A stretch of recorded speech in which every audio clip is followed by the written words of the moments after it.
Hey folks, welcome to Unqualified, the fantasy football podcast that's been getting flat tires on the highway since 2017. I'm your producer, Rob Diesendorf, here with Sean Brady and Scott Johnson, two fantasy football rivals that have been sabotaging each other for years, but they decided to come together to help you win your league and make your friends look like idiots.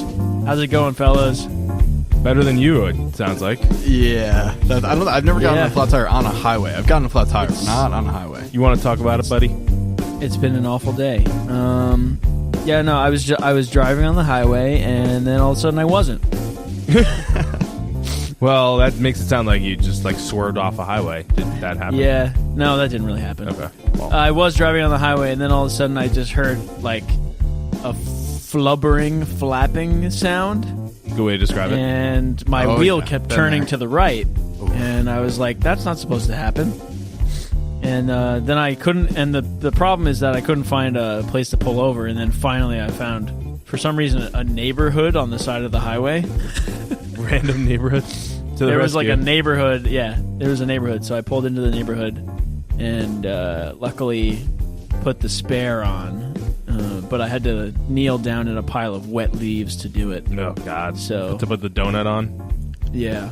I feel like you always get a flat tire in the rain. It's the same thing happened to me. It's just always raining when you get a flat tire. It's just brutal. When something bad happens to you, it's raining.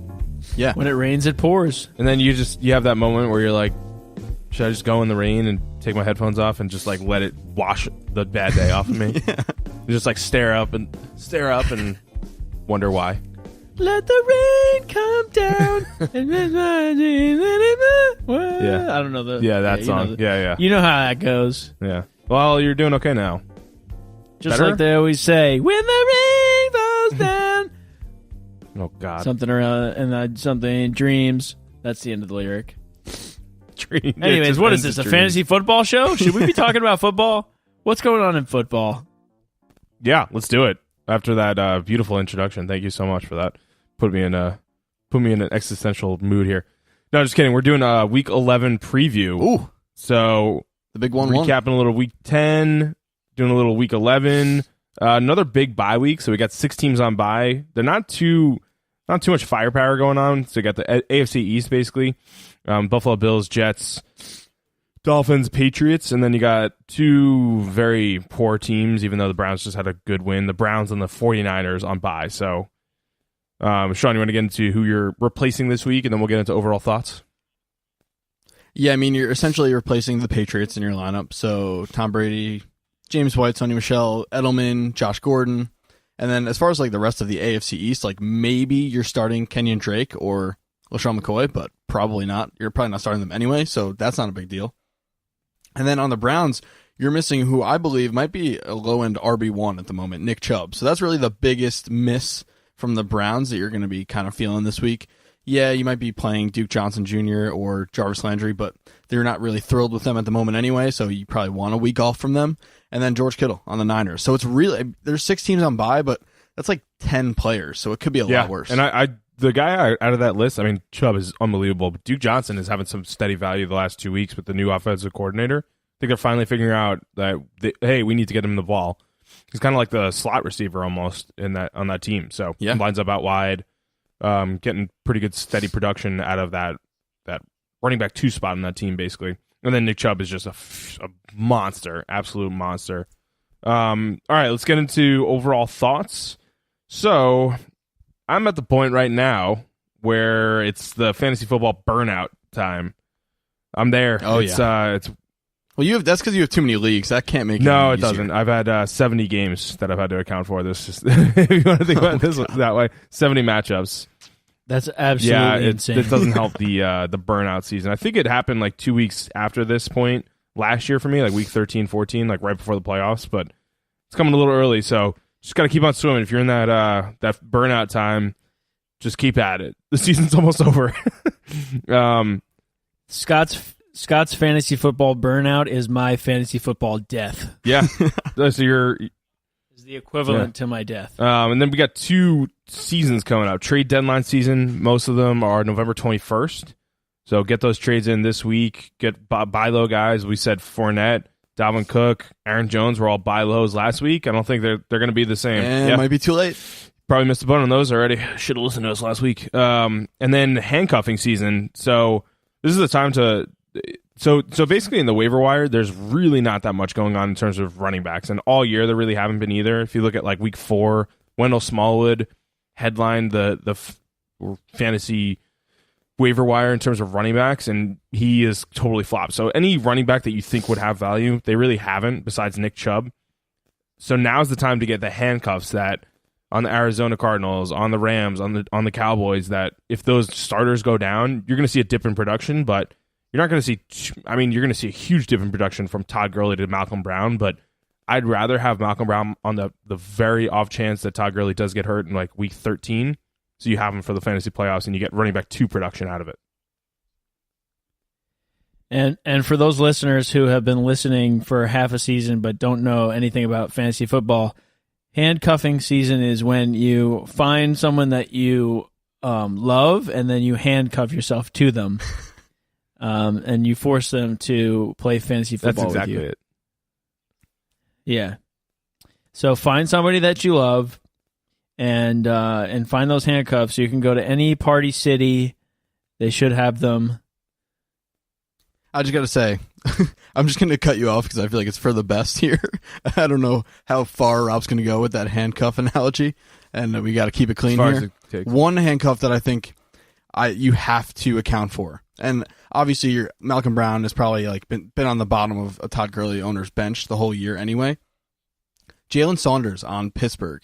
James Conner came out with a concussion last week, and I know that, concussions are kind of like a no big deal injury in the NFL, which is scary on a personal level, but regardless, I think whoever's playing running back for that Pittsburgh team, yes, James Conner is better than we gave him credit for, or I gave him credit for early in the season, but any player in that system is gonna produce. I think Jalen Saunders is like if he were to jump in on a James Conner injury, would be like a very high end running back too. So he's one that you might not be thinking about just because he's like technically came into the year as that third string guy, but he's someone that you definitely want if you're James Conner. You think Stephen Ridley is going to vulture touchdowns? Let's say James Conner doesn't play this coming week because of the concussion, and then maybe is out for another week. Obviously Jalen Saunders will get the first bit of it, but Stephen Ridley's still there. Do you think he has any value if Conner does happen to go down? With the way I see it is they love to just play one running back.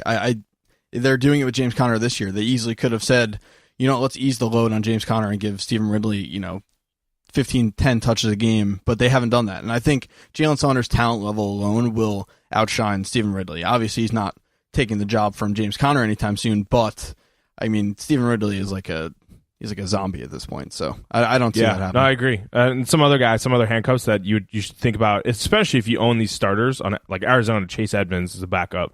You have David Johnson. I would pick him up. And here's the thing: I would pick up these guys over low upside guys that aren't going to get you to the playoffs. So you think about John Brown, Michael Crabtree, those types of guys. Maybe even Devin Funchess. I hate to say it. I don't think those guys are going to vault your team suddenly into the first overall seed and a first week bye. I'd rather have Chase Edmonds if I'm a David Johnson owner than Michael Crabtree, just on the off chance that David Johnson does go down, and at least you get some of that production back instead of waiting on waivers and hoping your waiver order is early enough. Rod Smith on Dallas, Gio Bernard on Cincinnati, Jalen Saunders, like you said, those guys definitely pick up. Malcolm Brown especially. Let's get into a record check-in really quickly. So, like I said, I've had 70 matchups this year, and I am 41-29 in them. Solid. Yeah, so losses stayed in the 20s this past week. I've had a couple of rough weeks. I think I did well last week. I think I was 5-2. This week is 4-3, but it's not putting it all together. I just want 1 week where I go 7-0, but whatever. The pick'em I went 7-7 this week with the spread, so not great. We did call that Titans game. I'll pat myself on the back there, but overall in the last 3 weeks, I'm 28-13 there. Yeah, you definitely got me in the pick'em. I was 5-9 against the spread this week, and I would bet that a lot of people lost some money on those games last week. There was some wonky stuff that happened, so hopefully we can right the ship as we keep moving forward in Week 11. I went 3-0 for the second week in a row. I don't want to really jinx myself. I don't want to talk about it too much, but I'm sitting at 21-9 after. Let's talk about that. So you're 6-0. No, please no. Yeah, how you feeling? it's mostly like a relief thing. Like there's no joy here. It's just like, oh, thank God. Yeah, that's really what it feels thank like. God. Actually. So I'm feeling much better than I was a couple weeks ago when I was feeling the fantasy burnout. All you need is a couple wins, and more importantly, like this is why you pick players that are fun, because this time of year you can just be like, oh, Christian McCaffrey is on TV. I can watch the Panthers. They were getting shredded, and it didn't matter because he was like putting up tons of points for me on Thursday night. So that was a lot of fun. Rob, where are you at? And I'm 8-12. I'm doing fine. I think you're It's really like fine. into it now though. At this point, like the last 3 weeks, we've seen a big change, and you're like texting us like, "Oh, dude, good matchup." And you're like, giving a shit too, but Yeah. it's been a fun transition. Everything's fine. I mean, I'm definitely enjoying being neck and neck with Sean. I don't want to lose that. I don't want to lose the experience of having a competitive team. That's what I'm worried about. When my teams start to go down, if it gets to a point where there's no hope, then I'm just going to quit. It's Nice. just no fun. It's a good strategy, I guess. Yeah. So that's my advice. Any fantasy footballers out there, if it's not going well, just quit. It's not worth it. Great. Also, leave us a review. I'm at the point where While I I'll have you literally here. pay you. I'll literally pay you to leave us a review. If you send me a picture, if you leave us a review and you send me a picture of a receipt that you used to buy a slice of pizza, I'll pay for your pizza. Oh, nice. Okay? Leave us a review and you will get a free slice of pizza. Don't be dumb. Pretty good deal. This is free pizza, people. How could you not be taking this opportunity? Leave a review. Okay, let's get into some primetime games. By the way, listeners out there, don't be intimidated by Rob yelling at you to review us. We just want some honest feedback. We honestly want to hear anything you have to say about the show, and we want to, obviously get our standing up there with a larger number of reviews. So let's just ask kindly, well, just to make up for the fact that Rob verbally abused all of you a couple seconds ago. It's Absolute okay. abuse. It's gonna be okay. Don't let him bully you. Don't even worry about it. He's so mad in the background right now. It's fantastic. All right, so we're looking at the primetime games for Week 11, and I love, Scott, what the NFL has been doing this year. They've been flexing games in and out. They've been making sure the primetime games are, for the most part, ones that people want to watch. Finally. This week, I have 3 games. These 3 games would be Game of the Week contenders if they weren't primetime games. So we start off on Thursday night. Yep. We have the Packers traveling to the Pacific Northwest to see the Seahawks, who have been very surprisingly competent this year. The Seahawks are actually favored by 2.5 points. We'll get to the lines a little bit later.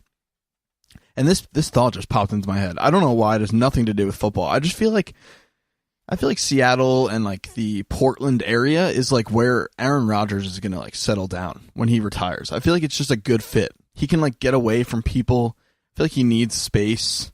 He hates interacting with people, and he's just kind of I feel like he would fit in well in Portland. I I don't can know. see that. I could see him in Montana at a ranch. Yeah, wearing some flannel. Yeah, he definitely is. He's gonna be a flannel guy. Yeah. Oh yeah. Anyway, so he's going to get a head start on that this week, going to play the Seahawks, and very interesting matchup. These two teams, I think they both have playoff aspirations, but I don't really think either of them will get there in the NFC this year. Aaron Jones is the headliner for me this week.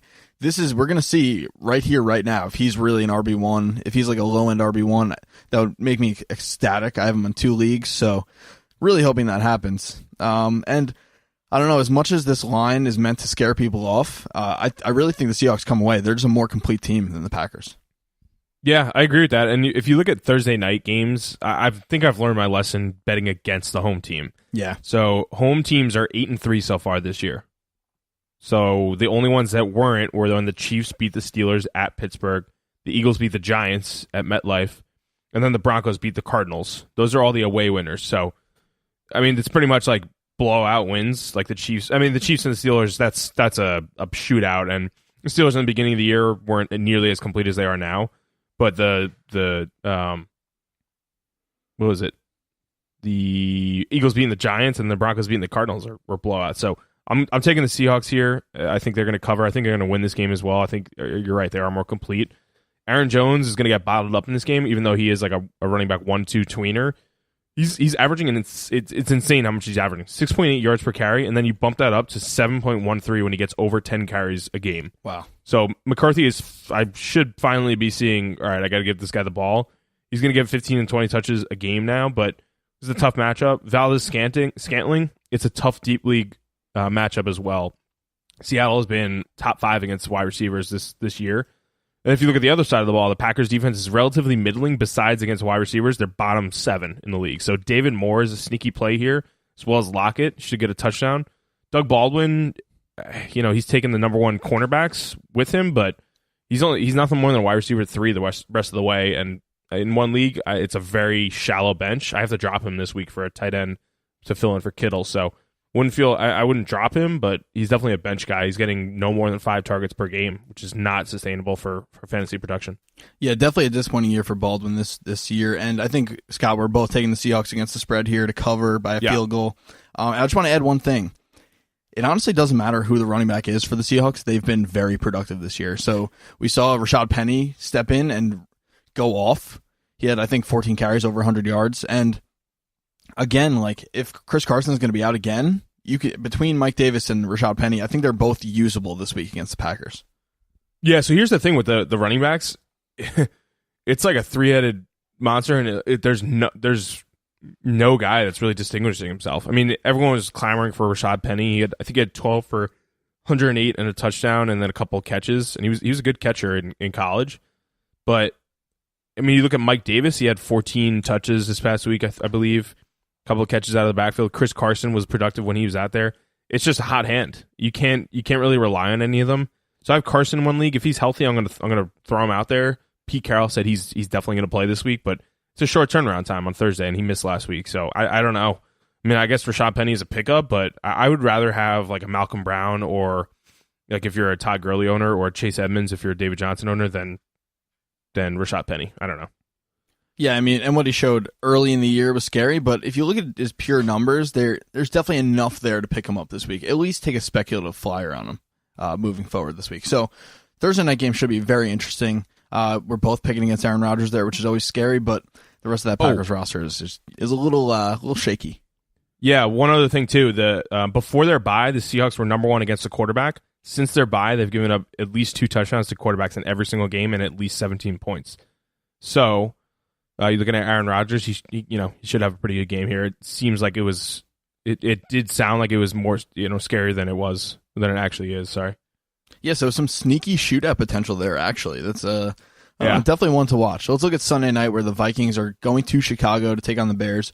Bears favored by a field goal, which just shows how far they've come this year. Honestly, this is a really good matchup in the NFC North. I think best division in football, outside of maybe the NFC South, which is it's really a 2-headed monster at that point. So I don't know. I mean, the Vikings have won the last 3 matchups here.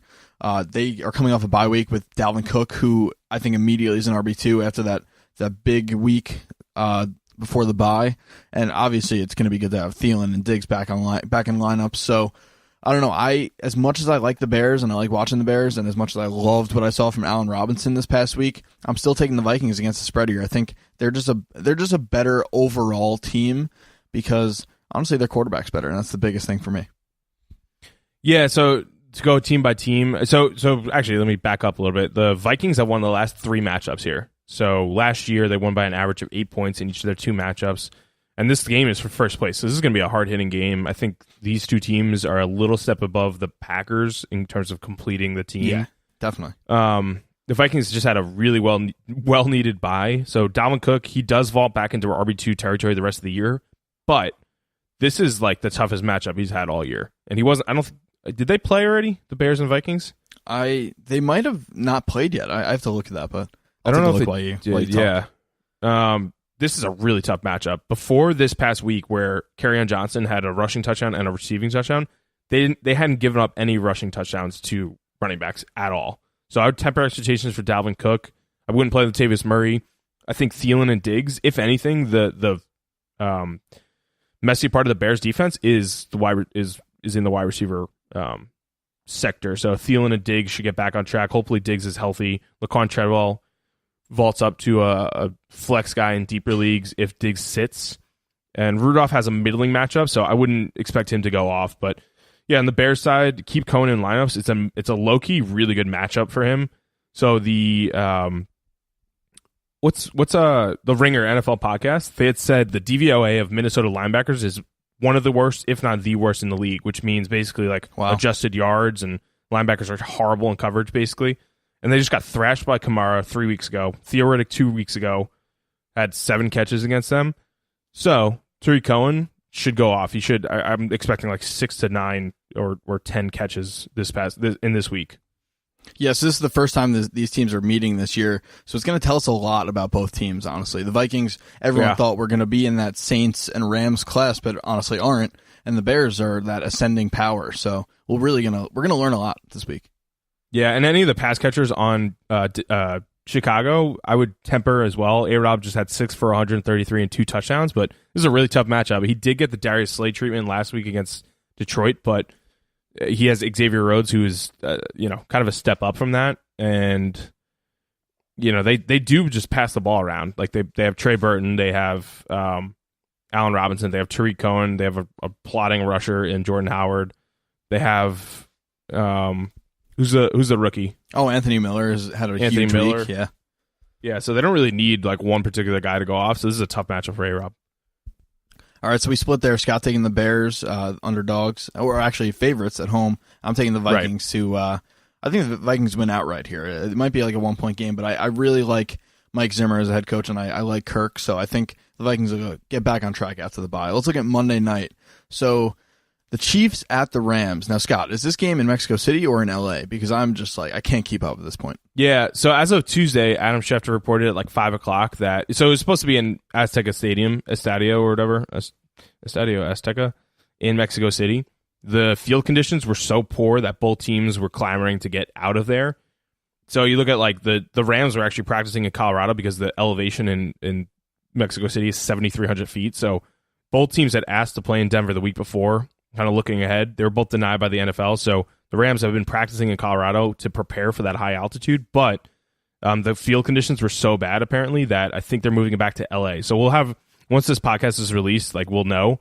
But if it is moved to LA, that's a huge, huge boon to the Rams. Yeah. Even after losing Cooper Kupp, that's a really tough place to play for, especially if it's a shootout. So I think as of now, the over-under is at 64, which is the most in the last 30 years and the highest opening over-under.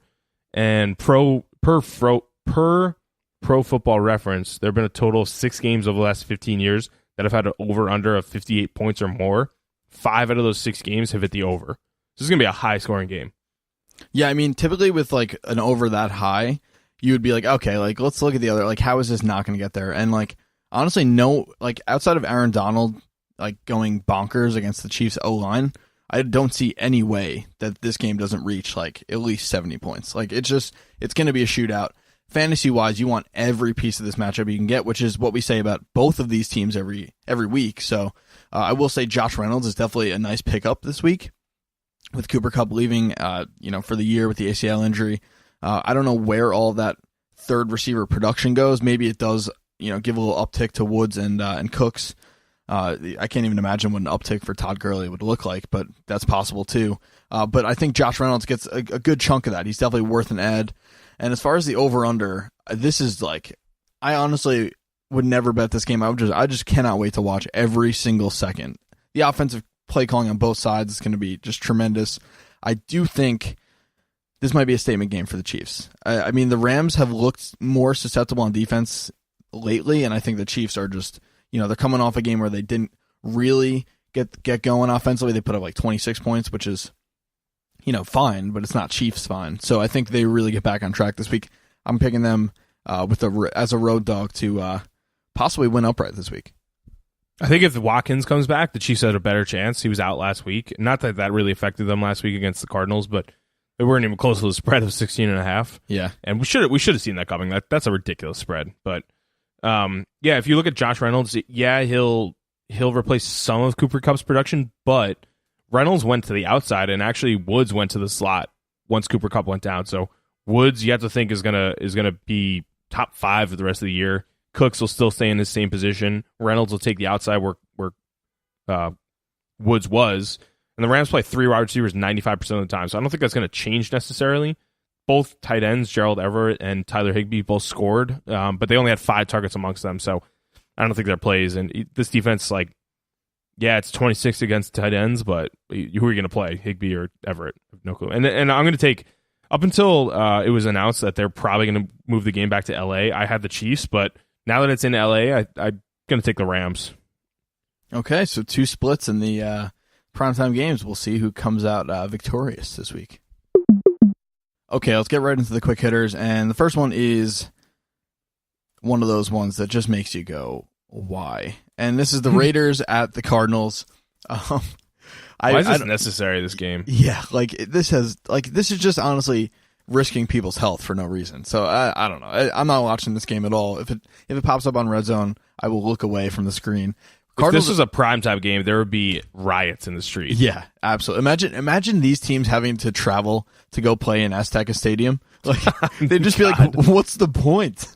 I think half the stadium would be filled. And no. Yeah, no thanks. All right, so the Cardinals are favored by 3.5 here. I definitely like the Cardinals here based on what I saw from David Johnson last week. I think he's back. I think he's, this week, definitely one of the top plays of the week, regardless of position. And Oakland is Oakland. They're punting on the season, so the Cardinals aren't really gonna beat up on many people, but I think they could beat up on Oakland here. Yeah, Raiders. There's no one you could play. Doug Martin. If it's like a deep league and you have no one, I don't know. You lost Le'Veon Bell for the year. Jared Cook is barely a play. The Cardinals are 6th best against tight ends, so temper expectations there. The Cardinals. David Johnson is like a top 5 play this week. Oakland's 24th against running backs, and then 20th against wide receivers. So Larry Fitz is solid. Interesting of note, he moved to number 2 all-time in receiving yards ahead of T.O. and behind Jerry Rice this past weekend. Guy's a legend. Wow. But I'm taking Cardinals. -3.5. I'll take anything against the Raiders, honestly. Hats off to you, Larry Fitzgerald. Hats off to you, Scout, for a nice choice there. I agree. We're looking at the Bengals at the Ravens, which, yeah, you might be saying, both these teams can make the playoffs. I'm not talking about NFL watchability. Both these teams are just not fun to watch at the moment. So the only thing possible that could save this game for me is Lamar Jackson taking the reins for the Ravens, which might happen. We have yet to see if Flacco will play or not. But they have scary upside with Lamar Jackson. They also have scary downside. So it's definitely going to be fun to watch either way. I'm hoping that Lamar Jackson does play and is at least a step up from Flacco and hopefully cements himself as a fun option there for years to come. But who knows? It's very possible that Flacco does play and continues to not throw the ball to John Brown while they lose games, play themselves out of the playoff picture. And who knows at this point? The Bengals are just as much of a mess. And, with this Ravens line, I guess I would take them at home against the Bengals without A.J. Green, but I don't feel good about it. I'm still going Ravens, and there's a few guys on the Bengals that I would play still. Boyd, honestly, is making his way to my bench because I have Aaron Jones, luckily, as a flex option. So, the luster is kind of gone without A.J. Green in the picture. Yeah. Lamar Jackson's season might be upon us, but the team didn't commit to him. And so first of all, Flacco, there's a lot of faults to the story. Flacco isn't necessarily out for this week. He was on crutches over the weekend for his hip, but not necessarily ruled out yet. But who's their second quarterback on their depth chart? You remember? It's either going to be Lamar Jackson or RG3, honestly. Yeah, RG3. Could be RG3. Honestly, I don't think this team, they're 4-5. I don't think they're willing to punt the season away completely yet. Yeah, they're on a 3-game skid, which is, throw the ball to John Brown more, honestly. He's had 3 terrible weeks, and you've lost 3 weeks in a row. Take deep shots, but what do we know?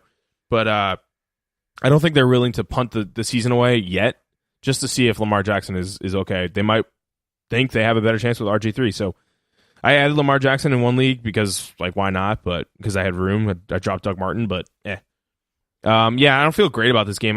I'm flipping back and forth. I had the Ravens on here originally to cover -4.5, but that means they have to win by a touchdown. And I know the Bengals have been terrible, and Joe Mixon was terrible last week. This is a tough matchup for him as well. I'll take the Ravens, but I feel terrible about it. I don't know. Yeah, I feel like if Flacco doesn't play, they're going to suspend the line regardless, so we don't have to worry about that one too much. So Yeah. I will say if Flacco plays, I still like the Ravens as much as I dislike watching Joe Flacco stand there and throw the ball like 20 yards. Like Eli does? Yeah, he's one of the least fun players to watch in the league. Anyway, we spent too much time talking about them as is. Let's look at the next one, which is kind of fun but kind of irrelevant at the same time. So we have the Texans traveling to Washington to take on the 7-3 Redskins. It's just these two teams are in very similar spots at that bottom of the playoff picture in their respective conferences, but they're very different identities. So Washington is like super safe, very boring. They beat bad teams, lose to good teams, and then Houston on the other side has this super high ceiling and get caught by the once 3-5 Colts type of floor. So I don't know. As far as this matchup is concerned, I'm going Houston here. They're favored on the road, and I still am taking them there. I think they have a similar complexion to Atlanta this year, who throttled Washington 2 weeks ago. I think DeAndre Hopkins just toys with Josh Norman all week. Yeah, I'm taking the Texans too, and they're surging. 5-game win streak, favorites to win that division. I don't know how this game is going to go. I imagine it going similar to how the Bucs Redskins went, but the Bucs will actually score. The Texans will actually score points, unlike the Bucs last week. So, like, you look at the running back, Jacquizz Rodgers, he had 8 catches for 103 yards out of the backfield. Lamar Miller should get a bunch of catches here. Kiki Cutie is a deep league streamer, as long as he's healthy. Chris Godwin in the slot last week for Tampa Bay had over 100 yards. So these are things you got to look for. Demaryius Thomas has a pretty good matchup. Even with Clinton Dix, they're still 22nd against wide receivers, Redskins are. So, not too great, and they just... I heard the stat. I got to check it, but they haven't had a lead change this year, the Redskins. Oh, boy. So whoever scores first wins. Yeah, so if they're up, they're staying up, and then if they're down, that's it. But, yeah, I think Adrian Peterson is a sit candidate this week. The rush defense is top 5 for the Texans. Josh Doctson is a speculative ad in deep leagues, but no one else really inspires me in this matchup. Jordan Reed, possibly. He had an encouraging target share last week and the week before, and there's no health concerns. And if you look at 2 weeks ago before their bye, Jeff Heuerman on the Broncos had 10 catches, 83 yards, and 1 touchdown against the Texans. So Jordan Reed could have a good game here, but yeah, I'm taking the Texans in this one. Plus, I mean, the Texans are just such a more fun team to watch. I mean, it's just there's no comparison there. All right, so let's look at the Bucs at the Giants. Oh, where do we begin with these teams? Both of them are a mess. They're both really talented, but just like they just have no organization. They're just like all over the place. I really like Saquon in this specific matchup. Like the Bucs put up like 500 yards and scored like 3 points last week. Like it makes no sense. As a Mike Evans owner, I think this is a good week for a bounce back, but I don't know. I mean, this game could go anywhere. It's basically a pick 'em at this point because the Giants are favored by half a point at home. I'm still taking the Bucs just because I think as crazy as it is, Ryan Fitzpatrick is a much more consistent quarterback at this point than Eli Manning. So I don't feel great about this one, but I think the Bucs really take this one. Yeah, you look at like Fitzpatrick. He committed 3 turnovers last week, and the reason they chopped Jameis is because he was committing too many turnovers. Like they it's eerily similar with turnovers and also aggressive play calling, both of them with Ryan Fitzpatrick and Jameis Winston, and they did announce Fitzy as a starter again, but it seems like a short leash. So if he makes a couple of mistakes, like he's probably out. They're going to see what Jameis has for the rest of the year. But yeah, I mean, Godwin is a good deep league play here. Mike Evans has been killing me, so he's a wide receiver 2 until proven otherwise. And this is a tough one actually with Janoris Jenkins shadowing him probably. So Sterling Shepard on the other side of the ball is a good matchup here. Bucs are top or bottom 3 against wide receivers, but I'm taking the Bucs to basically pick them, and I think the Giants are in over their heads this year. It's the mailbag. It's the mailbag. It's the mailbag. The mailbag.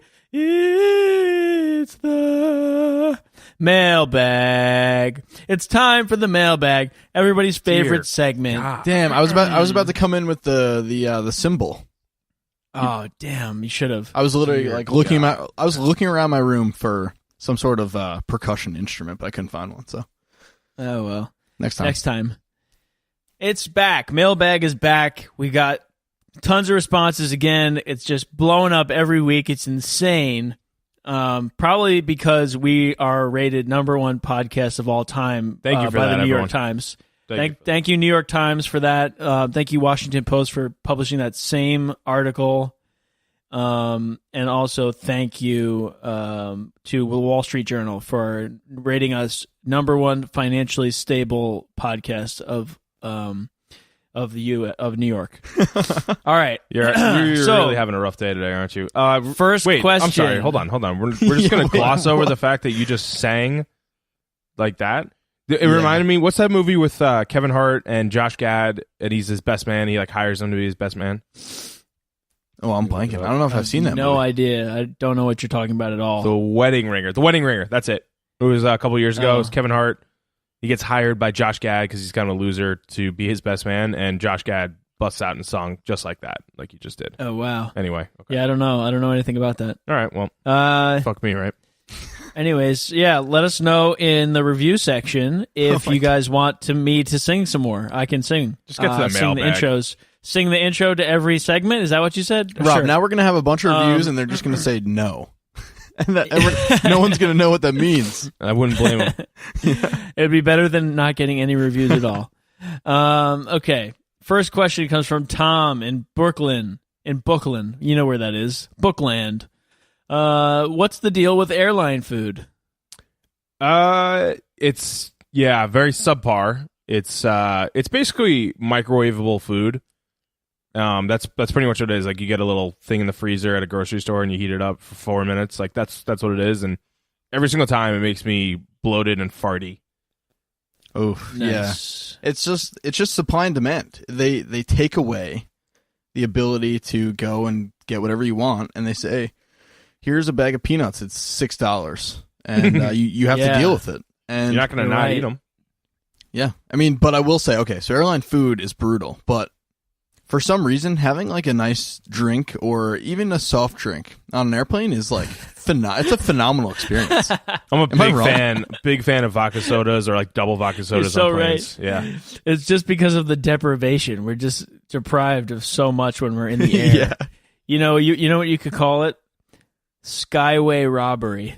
Oh my god. Wow. You should Oh just end my the pod god. right now. That was That's brutal. why we were rated #1 podcast of all time. Airline food is small and it just makes me thirsty, and it's like the worst attempt at like a meal I've ever seen. It's just they really just don't give a shit. They're like, you know what? Where are you gonna go? Where are you gonna go? No, you gotta bring your own. You eat this now. You gotta bring It's just it's pure profit. you gotta bring your own. Just Shut up! You gotta bring your own sandwich from the airport in with you. That's all I was trying to say there. are you allowed to do that? Why would you not be allowed to? Put it Oh in your yeah, backpack? you're right. Yeah, I'm just gonna actually. You know, what? I'm gonna buy 3 full meals before I get on the plane. I'm gonna bring all the meals with me, and then when the people come around with the carts asking if I want food, I'm gonna be like, "Nah, I'm good. I've got real food." Oh yeah, that'll make you public enemy #1. I just That'll do like show them. You just gotta do like a turkey sandwich and a peanut butter and jelly, and then you're good for the whole flight. That's what I've learned. All right, #2 comes from Carrie in Queens. Antiperspirant or deodorant? Okay, so I'm assuming you have to pick one, and I would say out of those two, I'd pick deodorant because nothing is stopping my sweat regardless. So, and I can't I can deal with like being sweaty. I cannot deal with having like armpit BO smell. That is the worst. So deodorant by a mile. Yeah, That's true. I mean, you can't have both. Or just have both. Is that it's one or the other, dude. Is there like a standalone antiperspirant? Yeah, I was actually thinking the same thing. Like I feel like There everything is. is both anyway. Right. There is a standalone antiperspirant, and I've used never it. heard of that in my life. And it's exactly what Sean was thinking. Is like it stops you from sweating, but then all of a sudden, you're like armpit smell, and you're like, "Fuck, what am I gonna do now?" Yeah, I'll just go deodorant because the armpit smell is just like the worst smell in the world.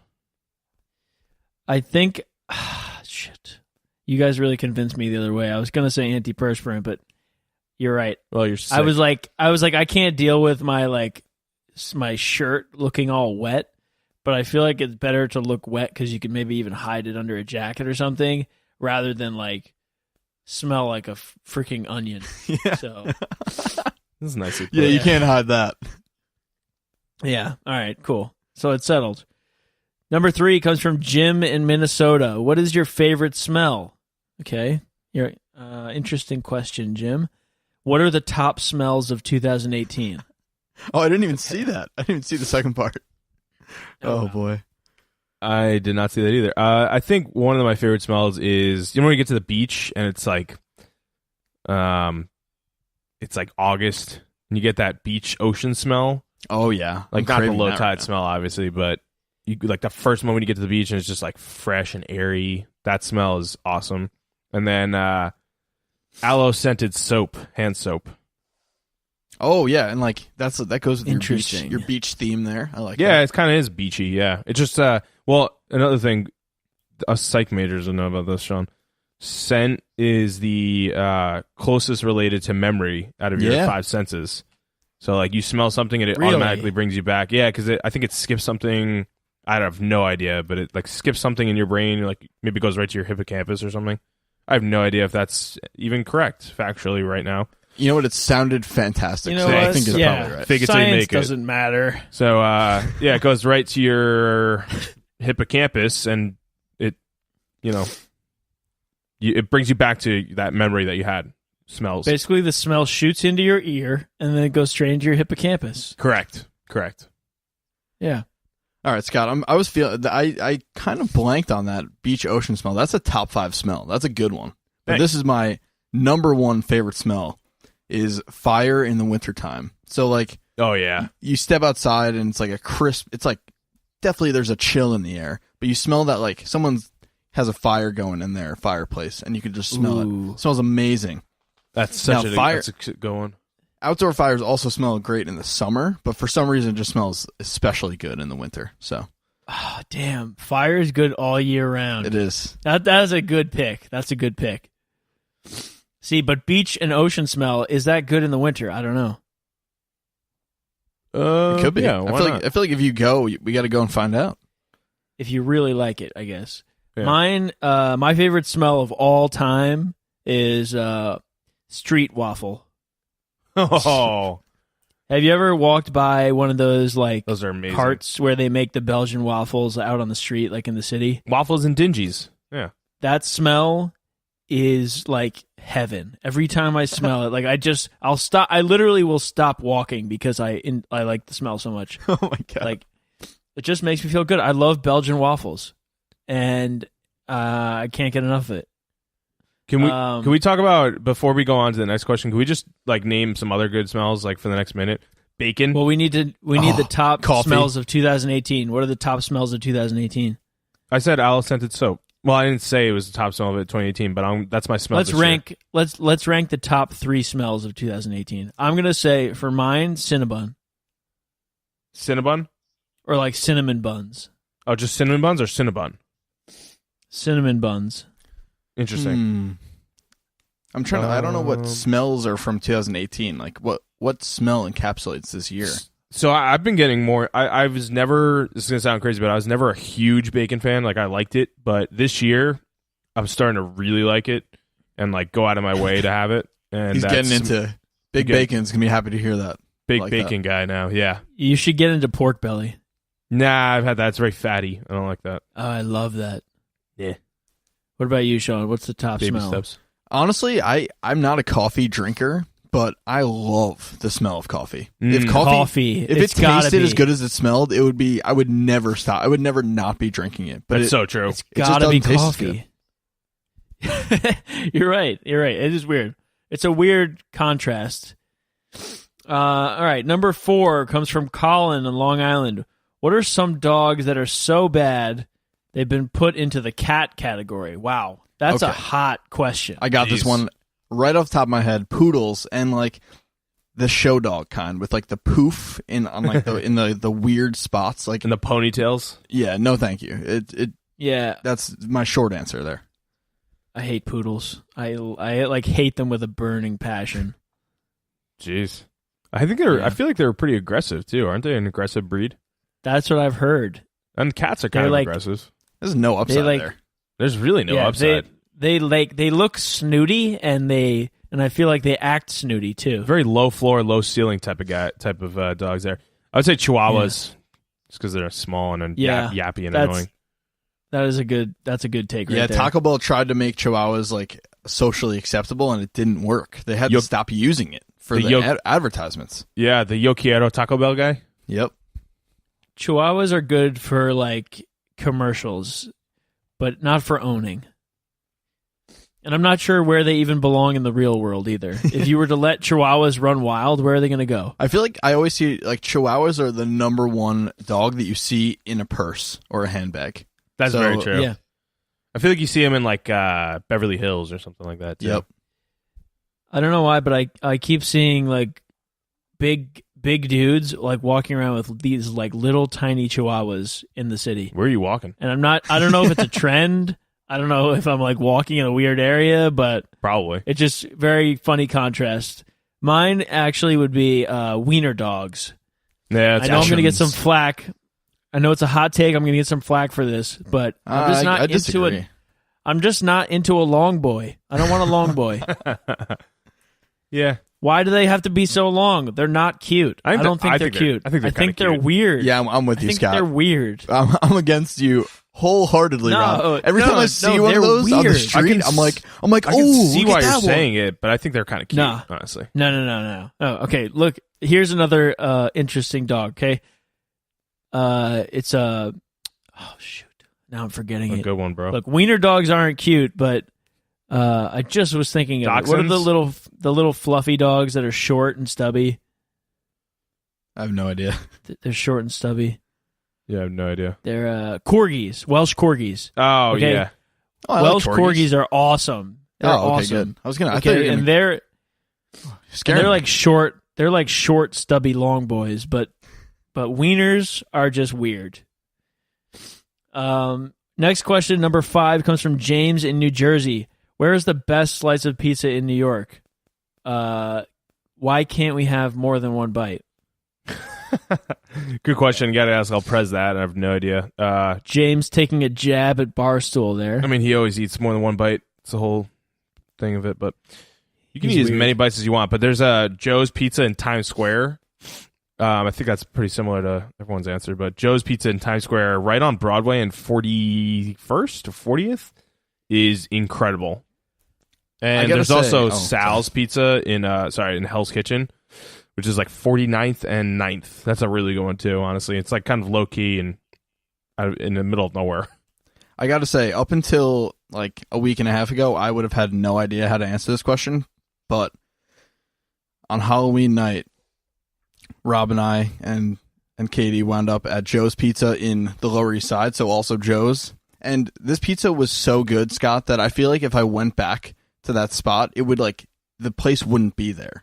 Like it felt like it was like an out of body experience how good this pizza was. Like I feel like if we went back to the Lower East Side and tried to find this place, it would be like gone, and it would be like it was like a dream or something.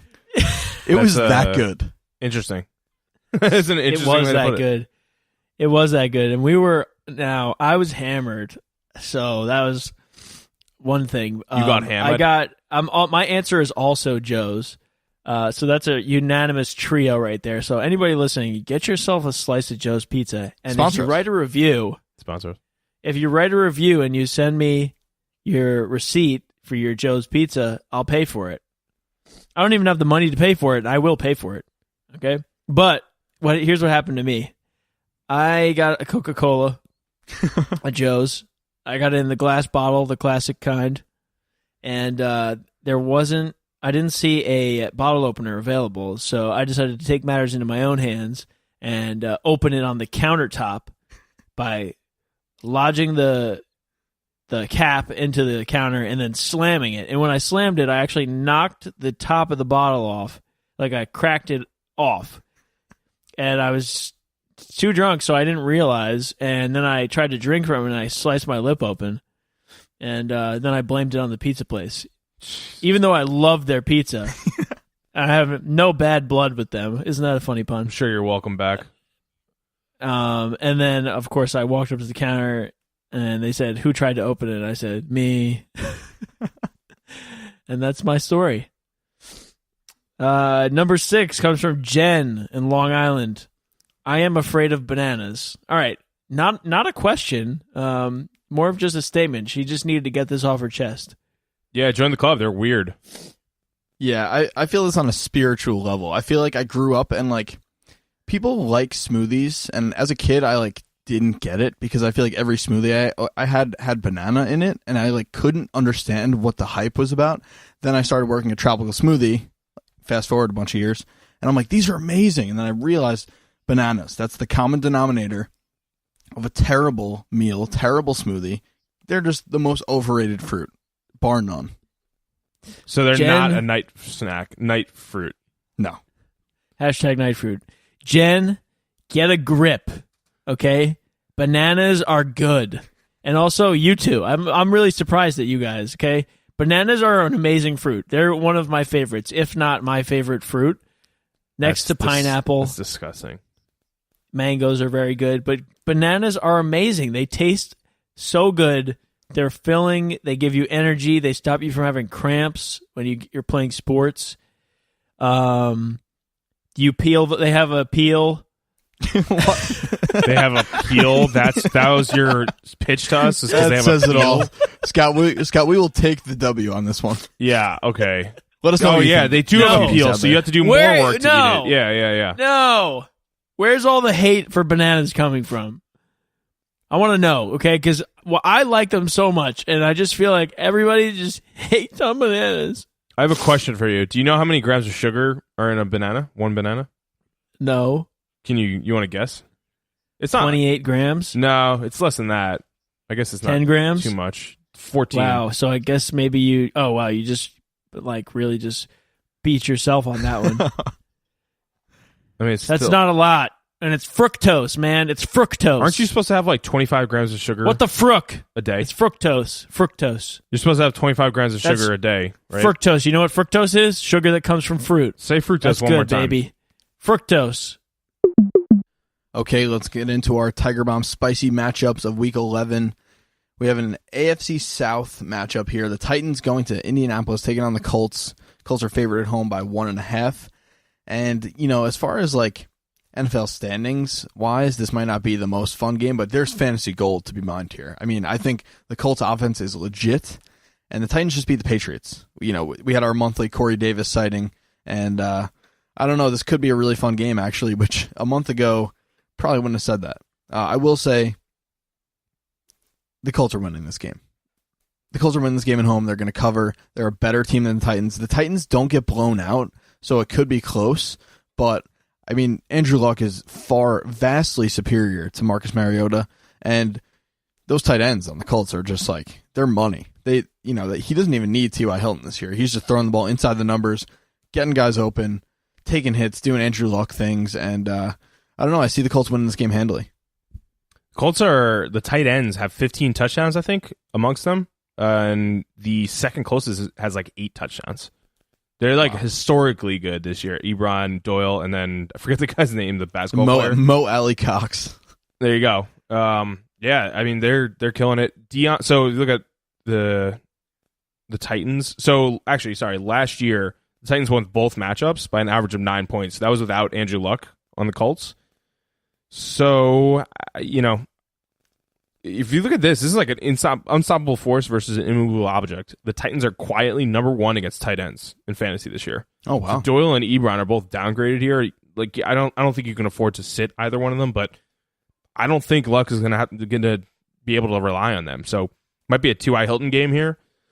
I mean, Luck has evolved his passing style, so Hilton is like a back end wide receiver 2, but this could be a pretty good matchup. The Titans are 4th best against running backs too, so Marlon Mack shouldn't get it going this week either. But yeah, I mean this is just a tough matchup. The Titans have a pretty good defense. I'm taking the Titans in this. I think Dion is the PPR guy. Henry's vulturing all the touchdowns, but he's a touchdown dependent running back too. But Dion is getting like 70% of the split, so he's a weekly play. I know I just took a shot at Marcus Mariota, but we are seeing shades of what I said preseason, where he could kind of come into his own a little bit, and I think he's starting to hit his stride. So as far as like the Titans being that sixth spot in the AFC playoff picture, it's not out of the realm of possibility, which is not a comforting thought, but it could happen at this point. Yeah, and Corey Davis, I want to talk about him because it seems like every 4 games he does well, but Stephon Gilmore on the Patriots did admit like Corey Davis beat him and that he's one of the most physically gifted receivers. So it's coming from Stephon Gilmore, who like covers number 1 wide receivers a lot. I don't want to say Corey Davis is going to go off again or the rest of the year, but he is gifted, and as long as Mariota has feeling in his fingers and can actually throw the ball, and they can run it and keep defenses honest, Corey Davis has a pretty good chance to continue being like a wide receiver 2 or flex guy here. Yeah, I mean, don't ask for too much. You can't really ask for him to have feeling in his fingers, Scott. Come on, that's a little bit too much. Very true. Sorry. All right, so let's look at the Panthers traveling to Detroit, taking on the Lions. The Panthers are favored on the road by 3.5. This is my lock of the week. The Lions are just not good. The Panthers got embarrassed on Thursday night and then had a long week to think about it. They're going to go off here. I think Cam is like, he's going to have the most points out of any fantasy player this week. He's going to, I would wager on at least 1 rushing touchdown, at least a handful of passing touchdowns. McCaffrey's been an absolute stud lately. There's no way the Panthers don't right the ship here.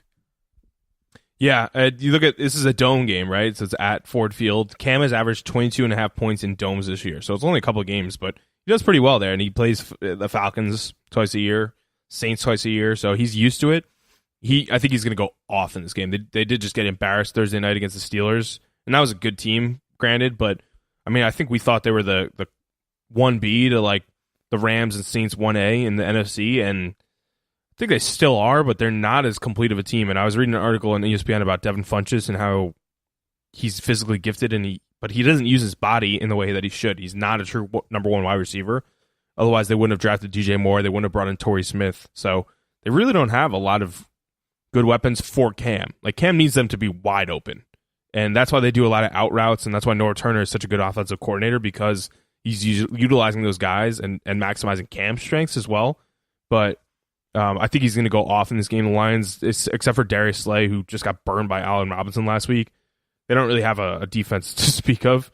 So they're going to be totally overmatched. If you look at the Lions on the other side, Stafford looks brutal this year. I don't know what is going on with him, but I mean, I know they're trying to run it more, but I was totally wrong about him.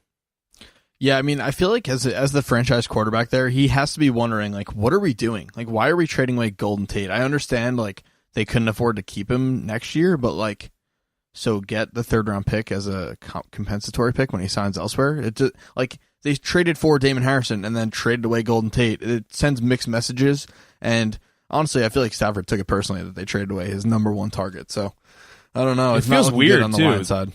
Like, that offense feels weird without Tate, right? Like, Galladay and Jones, and Jones got hurt, and then you got Theo Riddick coming back, but LeGarrette Blount gets like 1 yard per carry, if that.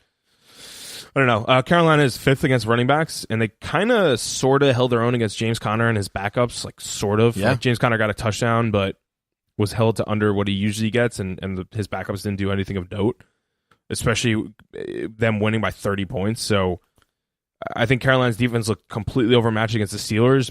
There's some sneaky plays from Marvin Jones and Galladay as long as Jones is healthy, along with Riddick.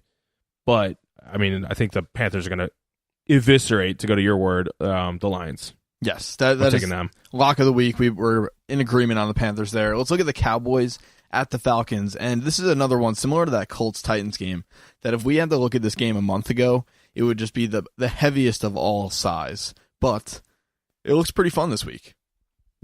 Zeke is about to go off.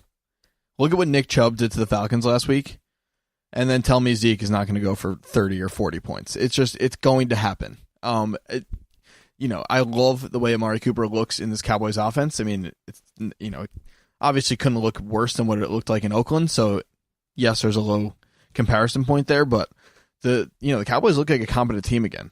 And, they still have Zach Martin, probably the best offensive lineman in the league.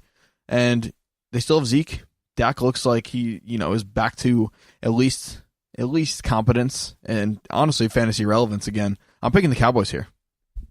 Yeah, Baker Mayfield had, I believe, 3 incompletions against the Falcons and 3 passing touchdowns.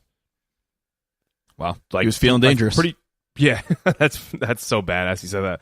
So yeah, Falcons defense is like almost historically bad this year. I think Dak, Zeke, Cooper, they're all good plays this week.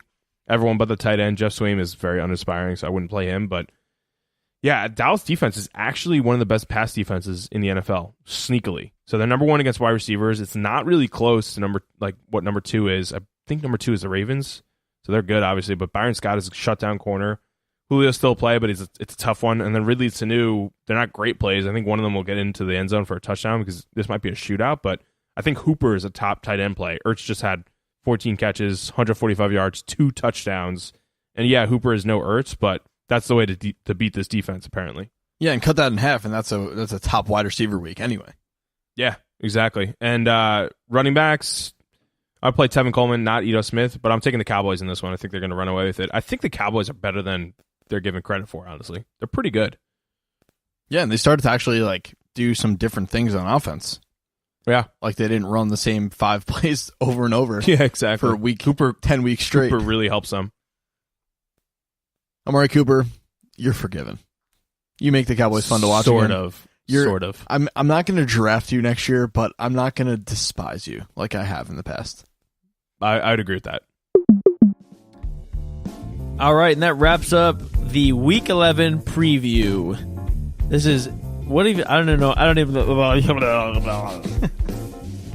What was I just saying? I don't know what episode it is. I don't know what time it is. I don't know where we are. One thing I do know is that you need to leave a review for this show. Don't bully people into it again. I won't rest until I see at least 20 more reviews. And that would mean that I would have purchased 20 slices of pizza. Don't forget, people. Remember, you send me your receipt, and I will pay for your slice of pizza. But you have to leave a review. If you don't leave a review and you send me a picture of a receipt for your pizza, I'm just going to send it to the IRS and have them come to your house and arrest you for fraud. For pizza fraud. Do you remember that time that we had 14 reviews and Rob's like, I want to get to 100 in the next 3 months. And it was like, yeah, it was the next 30 days. It's like, yeah, Rob, that's 3 reviews individually a day. Yeah, well, guess what? There's a reason we're the number 1 podcast of all time in the New York Times. Yeah. Sponsor us. And it's because we get the most reviews of any podcast that's ever existed. Because we buy people pizza. Yep. You don't get pizza at any other podcast. Yeah, what other podcast buys people pizza? I don't think nobody. On that side, literally, I will Venmo you for your pizza. Okay, send me a picture of your receipt, show me a picture of your review, and send me your Venmo name, and I will Venmo you for your slice of pizza. Stay active in those channels out there. Stay active in the channels. See you on the channels. Well, see you later. Hope see you later.